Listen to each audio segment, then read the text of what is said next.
So, you've probably heard the term ERP thrown around in conversations about business or technology. It sounds complicated, right? Like something only super smart computer people would understand. But here's the thing, it's not as scary as it sounds. ERP stands for Enterprise Resource Planning. Let's break that down. Enterprise is just a fancy word for a business or a company.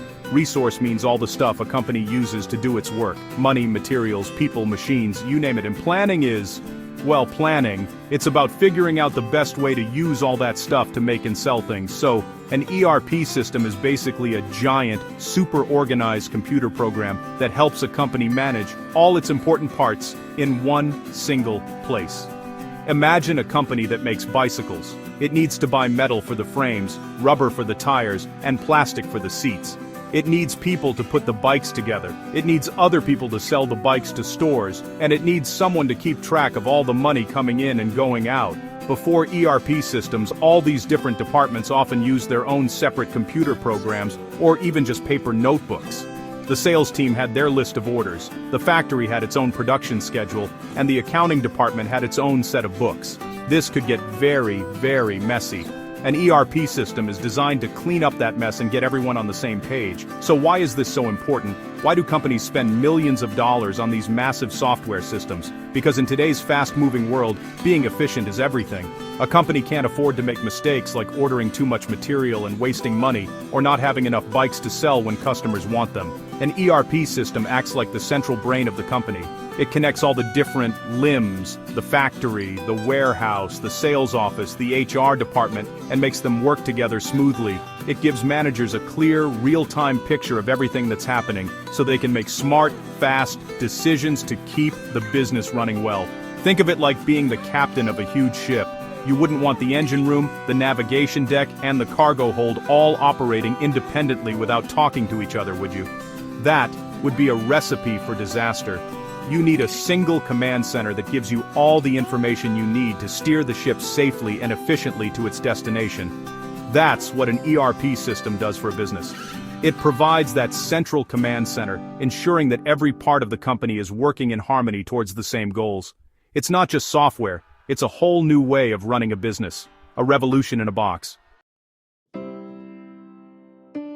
Let's dive a little deeper into the before ERP world. Picture our bicycle company again. The sales team, using their own special software, gets a huge order for 1,000 red bicycles. They're super excited. They celebrate, they high-five, and they promise the customer the bikes will be delivered in 2 weeks. But here's the problem. They never talk to the production team. The sales software doesn't connect to the factory's software, so the factory has no idea this big order just came in. They are happily following their old schedule, which involves making 500 blue bicycles this week.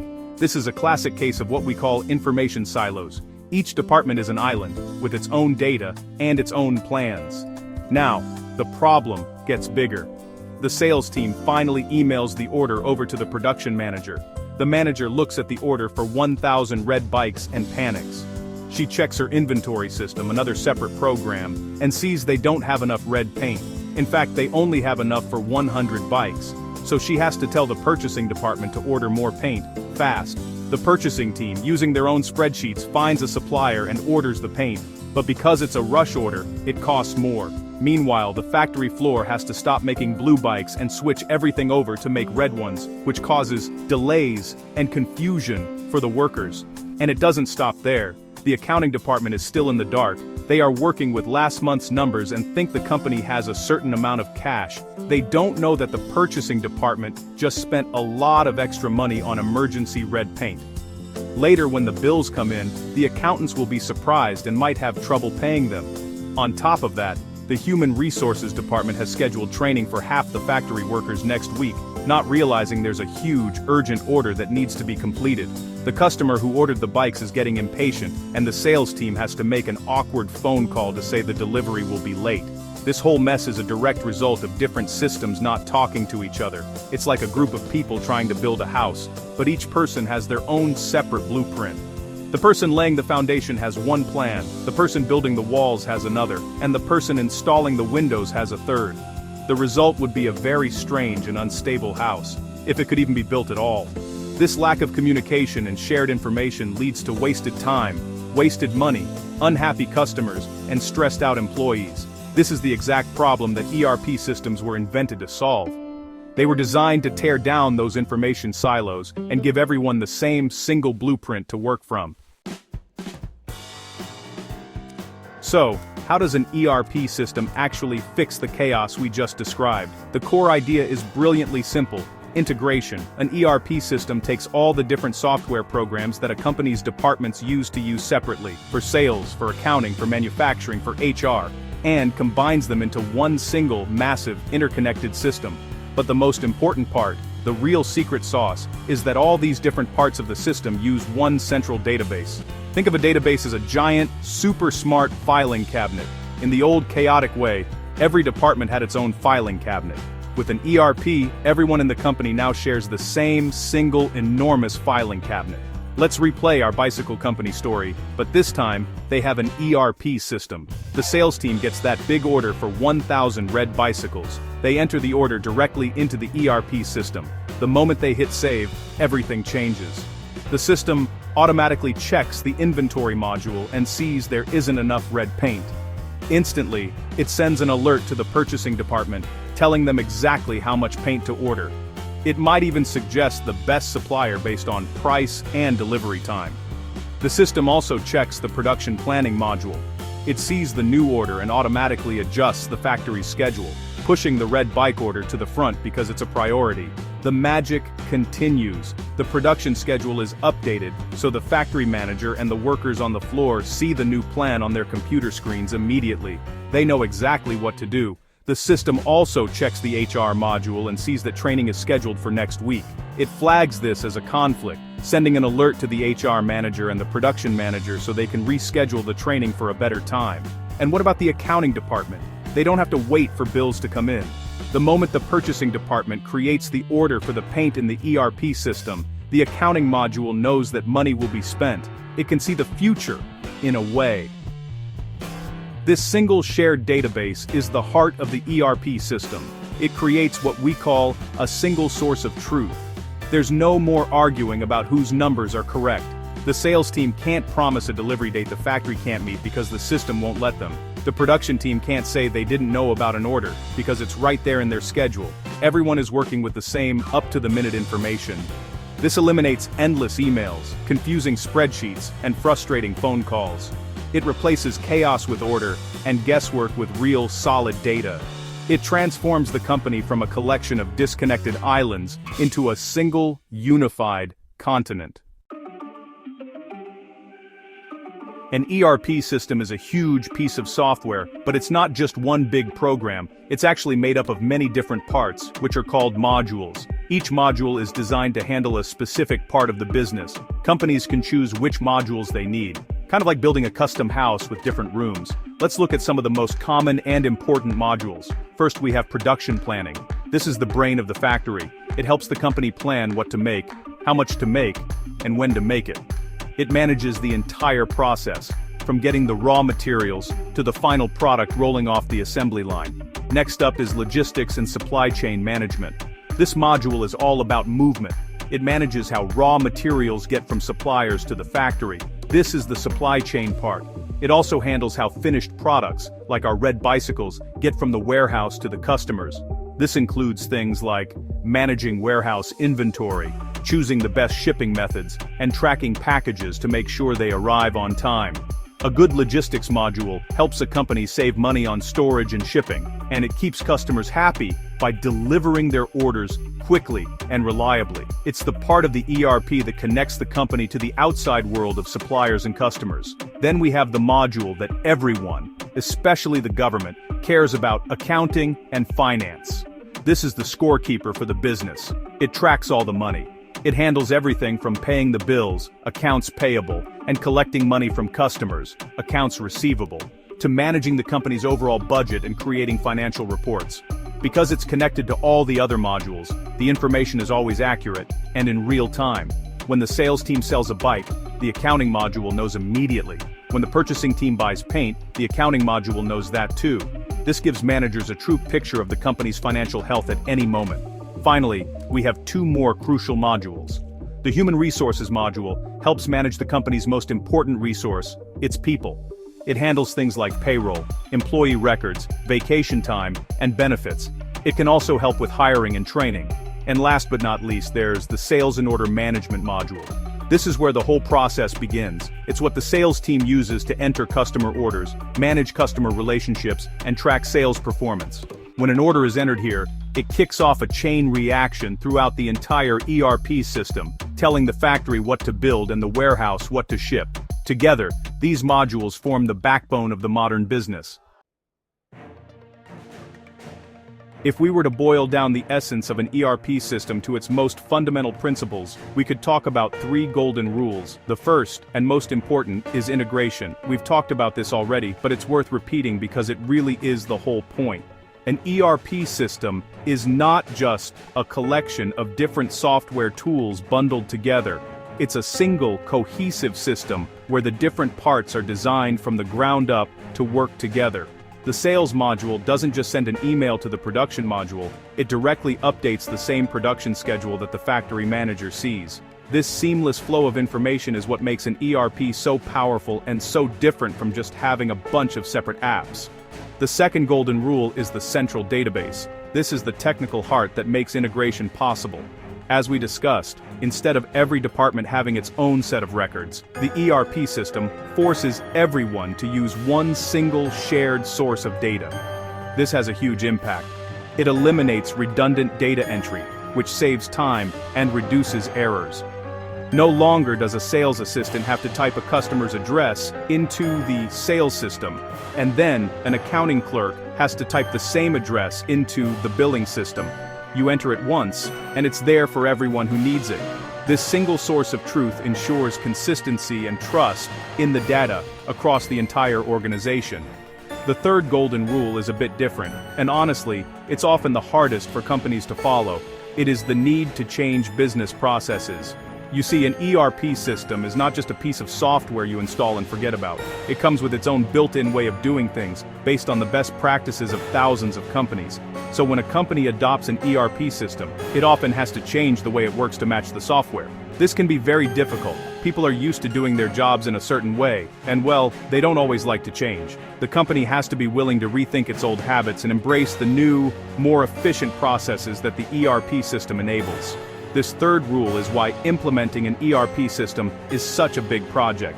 It's not just a technology project, it's a business project. It requires careful planning, strong leadership, and a lot of training and communication to help employees adapt.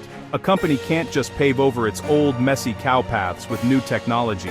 It has to be willing to build new, straight, efficient highways. Companies that understand this and are willing to change their processes are the ones that get the biggest benefits from their ERP investment. Those that resist the change often find that the project fails or doesn't deliver the promised results. For a long time, ERP systems were focused inward. They were all about making the company itself, the enterprise, run more efficiently. The goal was to optimize everything happening inside the company's own 4 walls: its production, its finances, its people. This is what we now call a traditional ERP system. It did a great job of connecting the internal departments, breaking down those internal information silos we talked about. The sales department could finally talk to the production department, and the accounting department knew what both of them were doing. This was a huge step forward for business management, but businesses don't exist in a vacuum. They are part of a larger ecosystem that includes suppliers, who provide raw materials, and customers, who buy the finished products. The next big evolution in ERP was to start connecting with these outside partners. This is what we call extended ERP. The idea is to extend the visibility and efficiency of the ERP system beyond the company's own walls. It's about building digital bridges to your key suppliers and your most important customers.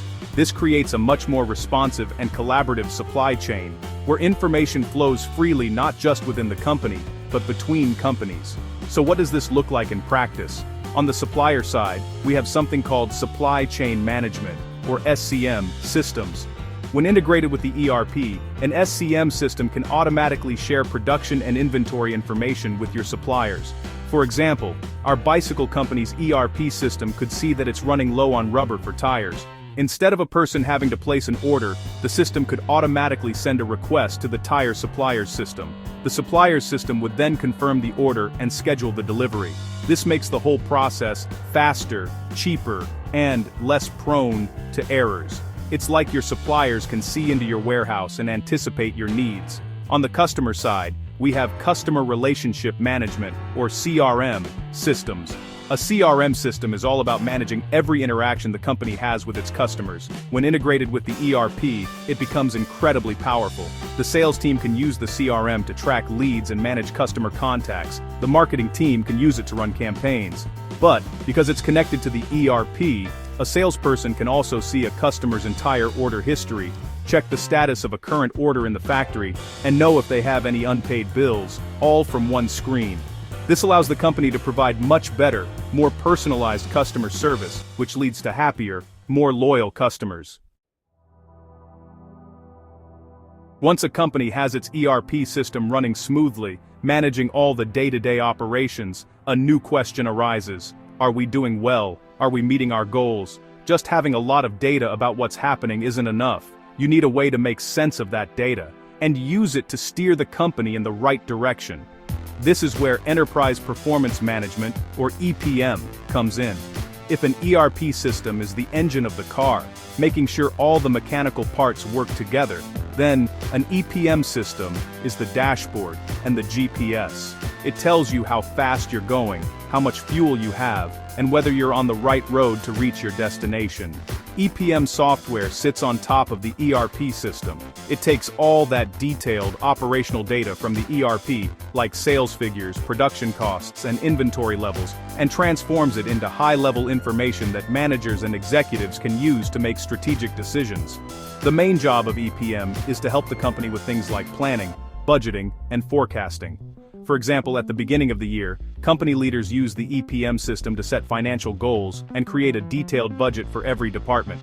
This process is much easier with EPM because it can pull historical data from the ERP to make the budget more realistic. Throughout the year, the EPM system is constantly working. It compares the actual results, which are flowing in from the ERP system, against the budget that was set at the beginning of the year. This is called variance analysis. It helps managers quickly see if they are on track, ahead of schedule, or maybe falling behind.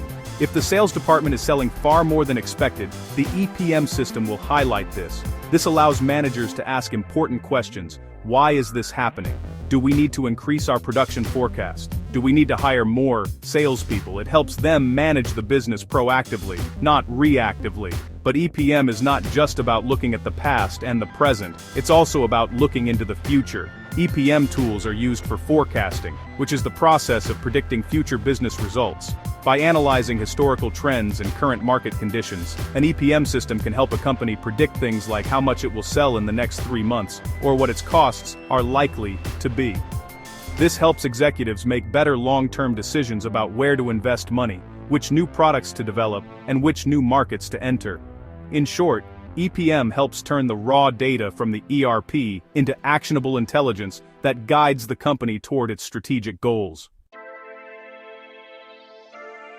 An ERP system generates a mind-boggling amount of data every single day. Every sale, every purchase order, every new employee hired, it all gets recorded. But the ERP system itself is designed for fast day-to-day transactions, not for deep, complex analysis. Trying to run a massive, complicated report on the live ERP system could slow it down for everyone. So companies need a separate place to store and analyze all this valuable historical data. This is where data warehouses, data marts, and data lakes come in. They are all different types of storage systems designed specifically for holding and analyzing large amounts of data. Let's start with the data warehouse. Think of it as a huge, highly organized library for business data. Data is regularly copied from the ERP system, and other systems like a CRM, into the data warehouse. But before the data is stored, it is cleaned up, organized, and structured in a very specific way. For example, customer names are all put in the same format, and dates are all standardized. This makes it very easy and fast to run reports and perform analysis. A business analyst could use the data warehouse to ask a question like, show me the total sales of blue bicycles in the Northeast region for each of the last 5 years. The data warehouse is optimized to answer these kinds of complex questions quickly. Now, a data warehouse can be enormous and contain data from every part of the business. Sometimes, a specific department, like the sales or marketing team, only needs a slice of that data. This is where a data mart comes in. A data mart is like a small, specialized section of the main library. It's a smaller, focused data warehouse that is designed for the needs of a particular group of users. For example, a marketing data mart might contain information about customers, sales, and advertising campaigns. This makes it even faster and easier for the marketing team to get the specific information they need without having to search through the entire company-wide data warehouse. Finally, we have the newest and most talked about concept, the data lake. If a data warehouse is a highly organized library of clean, structured data, a data lake is, well, a giant lake. You can pour any kind of data into it in its raw, original format. It can be structured data from the ERP, but it can also be unstructured data like emails, social media posts, videos, and sensor data from machines in the factory. The idea is to store everything now and figure out how to use it later. This is very flexible, but it's also messier. Getting valuable insights from a data lake requires more powerful tools and more skilled data scientists. It's like fishing in a huge lake. You might catch something amazing, but you might also just pull up an old boot. So, we've been on quite a journey. We started in the chaotic world of separate, disconnected systems, where information was trapped in silos and simple tasks became complicated nightmares. We saw how our poor bicycle company struggled with communication breakdowns, production delays, and unhappy customers. This was the problem that demanded a solution, a way to bring order to the chaos and get everyone working from the same blueprint. That solution, as we've seen, was the Enterprise Resource Planning System, a grand, unified piece of software designed to act as the central nervous system of a modern business. We explored how ERP systems achieve this unification through their core principles of integration and a single, central database. This single source of truth allows information to flow seamlessly across the company, from the moment a sales order is placed to the moment the final product is shipped and the money is collected. We looked at the essential building blocks, the modules for production, logistics, accounting, HR, and sales, that form the backbone of the system. We also learned that implementing an ERP is not just about technology. It's about being willing to change and improve the very processes that define how a company operates. It's a major undertaking, a true business transformation. We then looked beyond the company's walls, seeing how extended ERP, with SCM and CRM systems, builds digital bridges to suppliers and customers, creating a more collaborative and responsive business ecosystem. We saw how EPM systems act as a GPS for the business, using the data from the ERP to help leaders plan, budget, and manage performance to achieve their strategic goals. And finally, we delved into the world of data storage, understanding how data warehouses, data marts, and data lakes provide the foundation for turning mountains of raw data into the golden nuggets of business intelligence that lead to smarter decisions. In the end, is the long, expensive, and often difficult journey of implementing an ERP system worth it? For most growing companies, the answer is a resounding yes. The benefits of increased efficiency, better decision-making, improved customer service, and a stronger competitive position are just too significant to ignore. While there are certainly challenges, the cost, the complexity, and the resistance to change, the alternative is to be left behind in the chaotic world of disconnected information. In a world that moves faster every day, having a powerful integrated system like an ERP is no longer a luxury for big companies. It is a fundamental requirement for survival and success.